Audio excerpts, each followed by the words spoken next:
ಅವರು ತನ್ನ social media page ಒಳಗಡೆ ಪ್ರಿಯಾಂಕ್ ಖರ್ಗೆ ಅವರು ಕಾಣೆಯಾಗಿದ್ದಾರೆ.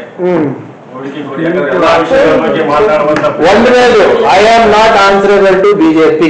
ಏನ್ ಅವ್ರ ಹತ್ರ ಅಟೆಂಡೆನ್ಸ್ ಹಾಕ್ಬೇಕಾ? ಅವ್ರ ಹತ್ರ ಅಟೆಂಡೆನ್ಸ್ ಹಾಕ್ಬೇಕಾ? ಒಂದ್ ನಿಮಿಷ ಕೇಳಿ. ಹೌದು, ಆಯ್ತು, ಅದಕ್ಕೇನಂತೆ. ಈಗ ಐ ಆಮ್ ಆನ್ಸರಬಲ್ ಟು, 2 ತಿಂಗಳಿಗೊಮ್ಮೆ ಬರ್ತೀನಲ್ಲ. I am answerable to whom? To people of Kalaburagi. I am answerable to you? I am answerable to BJP social media? ನಿಮ್ಗೆ ಅನ್ಸ್ತದ 2 ತಿಂಗಳಿಗೊಮ್ಮೆ ಬರ್ತೀನಂತ? ಆಮೇಲೆ ಇವೆಲ್ಲ ಅಂಕಿಅಂಶಗಳು ಕೊಟ್ಟಿದೀವಲ್ಲ, ಅವೆಲ್ಲ ಬಿಜೆಪಿ ಅವ್ರು ಮಾಡಿದ್ದ. ಆಮೇಲೆ ದಯವಿಟ್ಟು ನೀವೆಲ್ಲರೂ ನನ್ನ ಪ್ರಕಾರ ಬಿಜೆಪಿ ಸೋಷಿಯಲ್ ಮೀಡಿಯಾ ಮತ್ತೆ ಬಿಜೆಪಿ ಪದಾಧಿಕಾರಿಗಳ ವಿರುದ್ಧ ಇದ್ದೀರಾ ನೀವು.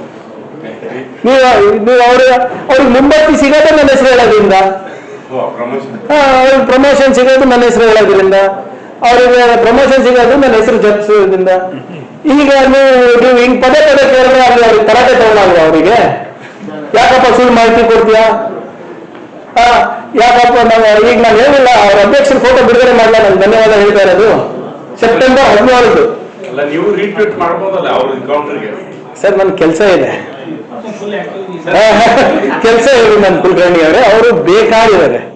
ಆಮೇಲೆ ನಾನು ಹೇಳ್ತಾ ಇದ್ದೀನಲ್ಲ, ಬಿಜೆಪಿನಲ್ಲಿ ಪ್ರಮೋಷನ್ ಬೇಕಾಗಿದ್ರೆ ಫಸ್ಟ್ ಸಿದ್ದರಾಮಯ್ಯ ಅವ್ರಿಗೆ ಬೈಬೇಕು, ಖರ್ಗೆ ಅವ್ರಿಗೆ ಬೈಬೇಕು, ಅದಾದ್ಮೇಲೆ ಡಿ ಕೆ ಶಿವಕುಮಾರ್ ಅವ್ರಿಗೆ ಬೈಬೇಕು, ಅದಾದ್ಮೇಲೆ ಪ್ರಿಯಾಂಕ್ ಖರ್ಗೆ ಬೈಬೇಕು. ಅವಾಗ ಅವ್ರು ಮುಂಬಡ್ತಿ ಆಗ್ತದ.